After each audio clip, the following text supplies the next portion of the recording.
Halo, assalamualaikum warahmatullahi wabarakatuh.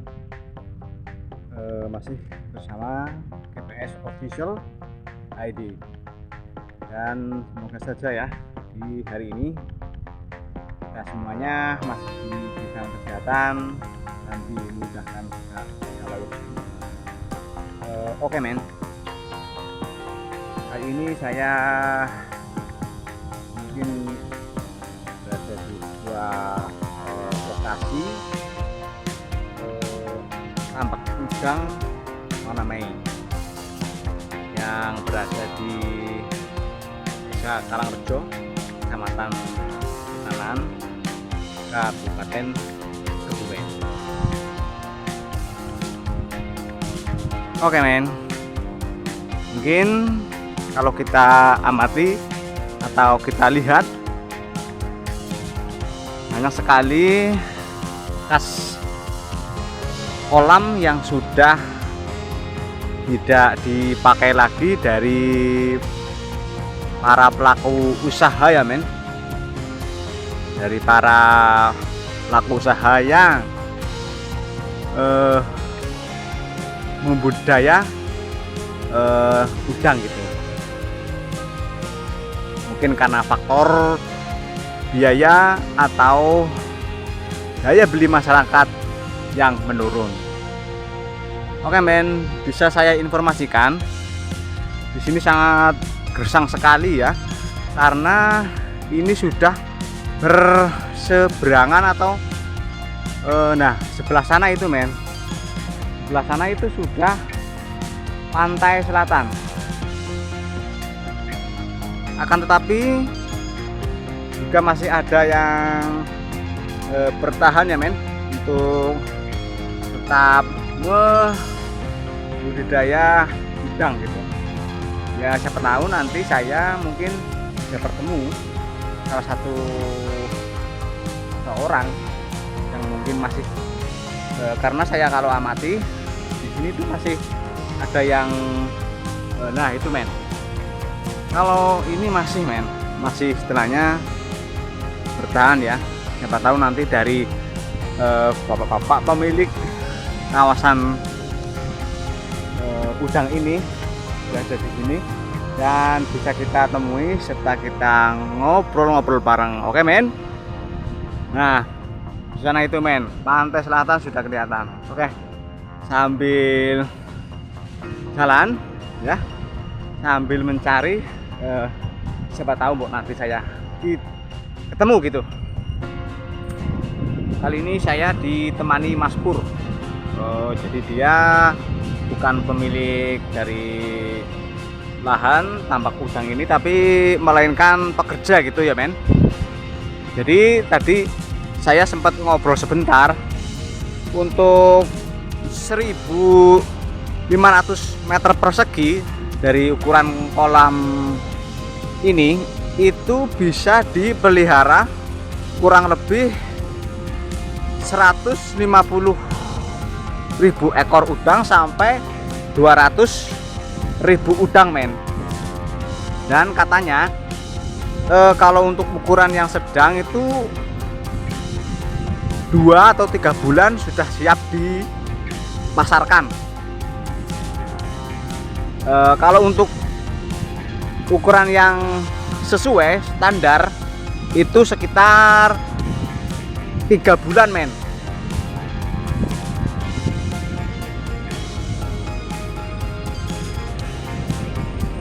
Dan cara dan teknik budidaya udang ini men, itu tidak mudah ya. Dan ini airnya katanya tadi ya dari Mas Pur campuran air laut dan tawar. Dan ini tadi sedang proses pengisian pergantian air itu, melihat kondisi airnya men. Jadi tidak setiap hari itu diganti, kira-kira sudah berwarna atau kotor gitu ya baru diganti. Karena kalau setiap hari diganti ya jelas saja men, biayanya itu pasti membengkak. Karena untuk mengisi kolam seluas ini itu kan mesin ya harus jalan men, dan harus menambah lagi biaya operasionalnya. Jadi ini memang berdekatan dengan pantai gitu ya, berseberangan. Gak jauh, paling ke sana itu sekitar 50 meter men. Dan kalau kita mati itu ombaknya sangat deras sekali ya. Jadi selain kita bisa menikmati pantai Laut Selatan, kita sambil mereview dan belajar mengenal tentang budidaya udang men. Oke.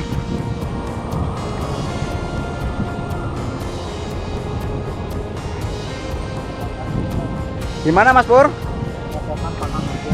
Oh ya, oke. Gimana?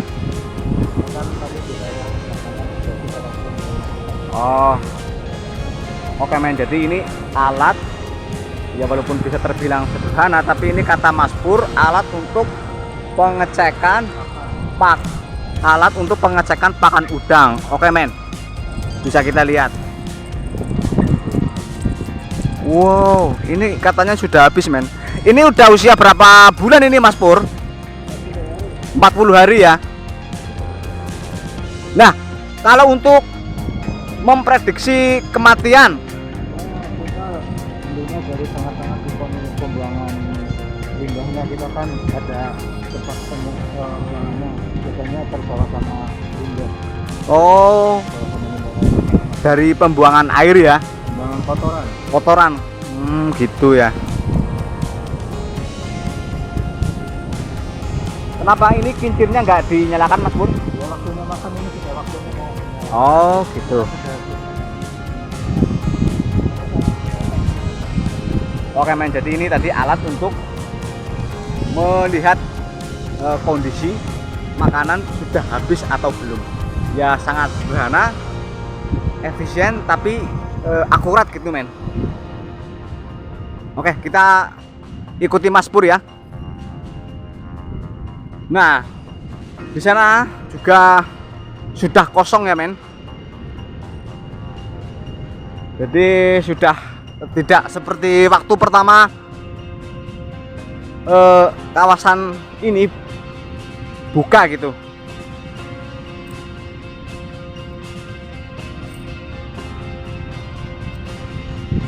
Anggap saja ini adalah wisata tambak udang One Mai. One Mai itu katanya Mas Pur tadi adalah bibit udang men. Jadi dinamakan tambak udang One Mai, yang katanya berasal dari negara Amerika men. Luar biasa. Jadi di sini hanya proses pembesaran men, bukan pembibitan atau pembesaran, tapi hanya pembesaran saja. Jadi kita beli bibit, di sini kita besarkan, terus kita kirim mungkin ke pasar ya, atau ke pengepul gitu, sesuai permintaan atau kebutuhan.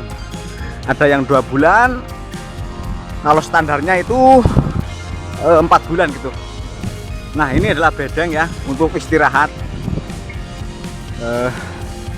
dari pekerja yang mengurusi tambak udang ini men. Oke, nah ini mau dinyalakan ya men.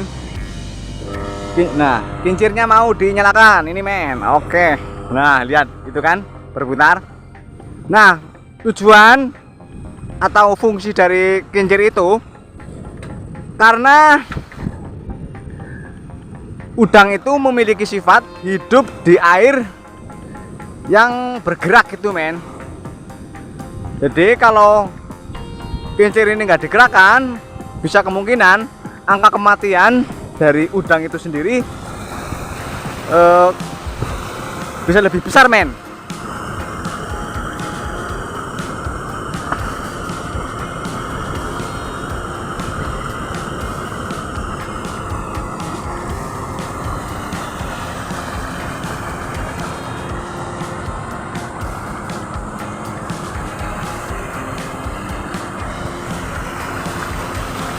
jalan satu kolam itu bisa berapa kintal ton Mas Pur? Kalau normalnya 100.000 udang harusnya dapat 1,5 ton.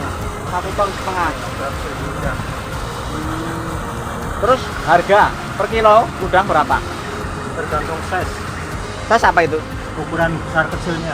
Oh, Kalau kita size 100 yang 1 kilo isinya 100, itu biasanya dijual kisaran harga 55.000 1 kilonya ya. 1 kilonya jual. Tapi kalau nanti semakin besar udangnya semakin mahal. Kayak sekilo isi 50 misal, itu bisa harga sampai 80.000. Kalau isi 1 kilo 50. Nah, ada penggunanya sendiri atau Ada. belinya di mana itu? Ya, kita sudah langganan saja, tinggal kalau kita mau panen sudah oli Jakarta sudah. ya? Seringnya? Enggak, dari sini juga, dari daerah Pasir. Oh, Pasir. Masih Kebumen aja.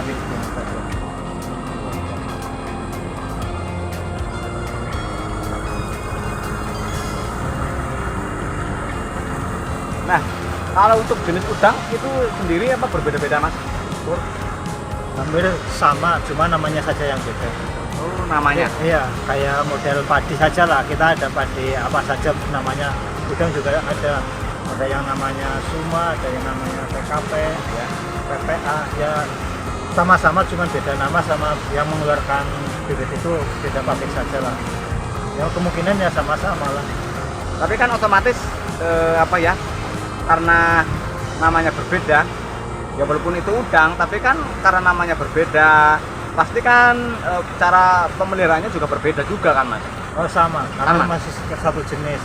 Satu jenis. Masih sama. Kalau padi kan kalau jenis padi nama ini umurnya 3 bulan, kalau yang ini 4 bulan kan gitu. Ini sama. Sama semua ya. Cuma kecuali udang windu. Udang itu udang apa itu Mas? Ya sama-sama udang ini cuman hidupnya di dalam nggak pakai ini, nggak pakai apa? Nggak pakai kolam. Nggak pakai kincir, Oh, nggak pakai kincir. Cuman apa?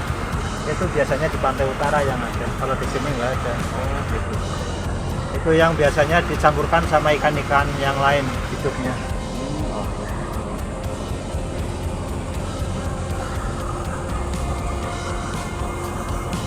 malam pun juga ditunggu ya Mas. Di sini ya. Di sini. Tapi kok ini kayaknya cuma nanya nyunungan aja yang di sini. Ya, Harusnya kan satu kolam satu orang katanya. iya memang. Ini waktu kebetulan kan waktu apa musim ini agak kurang membaik lah. Jadi banyak yang lagi defisit. Iya, Mungkin kemungkinan 1 bulan 2 bulan lagi banyak yang Yang lagi. buka ya, lagi ya. Kemarin kan cuaca nggak begitu bagus, panas sekali. Kalau malam dingin sekali kan di hujan juga nggak beri. Oh, Kalau sudah cuacanya normal lagi ya panasnya stabil mungkin banyak yang tak pulang. iya. Nggak kebayang Mas, kalau untuk mengisi air seluas ini ya, itu wah, pasti mesin kan harus jalan terus sehari semalam. Itu biasanya biaya operasionalnya mungkin bahan bakarnya bisa sampai berapa liter gitu bensinnya. Itu Pak, sekarang sudah pakai listrik jadi nggak Oh, pakai listrik ini ya? di sana mas. Di sana. Oh, Masuk ke sana listrik. Oh, bisa. Oh Pakai iya. robotnya. Memang sebenarnya dari sini tapi katanya dari sana. Kalau dulu pakai bensin boros sekali. Oh, iya, boros jelas kan ya. Kalau di sini kan airnya jauh, mesin gasnya terlalu kencang, bisa dalam sehari semalam habis 20 liter. Wih, Tapi kalau sekarang pakai listrik sehari semalam paling habis berapa kW ya? Paling 30 kW ya. Nah, berarti kalau begitu Ya listrik sangat membantu. ya memang ya sangat membantu, efisien ya, Ya. lebih hemat. Paling kalau ke dalam mati gitu ya. Kendala mati lampu harus standby di sini. Jadi ya standby-nya gitu, kalau mati lampu harus kita di sini. Siap-siap menyalakan mesinnya. Siap-siap. Iya, mesinnya pakai diesel saja. Oh, Belum ada genset, mesinnya pakai diesel. Itu yang nggak nyala sama itu kan itu pakai solar. ya. Kalau yang nyala ini semua pakai listrik. Jadi kalau kita mati lampu langsung tinggal nyalain yang pakai solar saja, pakai diesel. Jadi untuk mengoperasikan mesin kincir ini men, itu sudah menggunakan listrik ya. Jadi lebih efisien, lebih hemat. Ya paling kendalanya kalau mati lampu men, tapi secara biaya operasionalnya itu lebih hemat men. lebih hampir perbandingannya 70-30.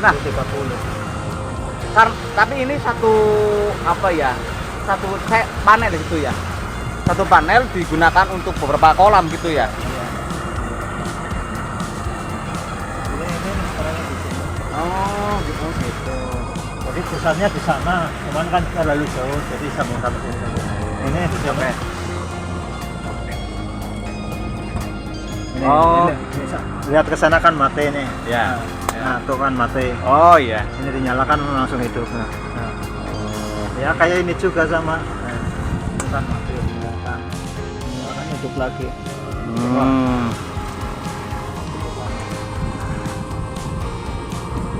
Berarti ada dinamonya di sana ya mas? Iya, itu yang Dinamo penggerak ya. Oh ini. Jadi ini dinamo penggerak men.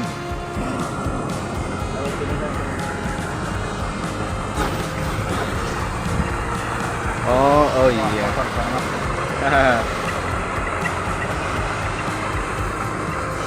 Kalau yang diesel itu berarti sudah bisa kita bilang tidak terpakai, sudah rusak itu ya mas?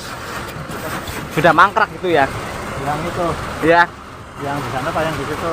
Yang ya pokoknya tadi saya banyak menemui lah yang diesel iya, itu itu mangkrak ya. udah rusak gitu ya? Iya. Ya, Udah sebenarnya nggak rusak sih kalau di kalau operasi lagi kita dijemur kalian lagi. Oh. Ada teknisinya. Oh iya. Ada teknisinya yang biasa pakai ini.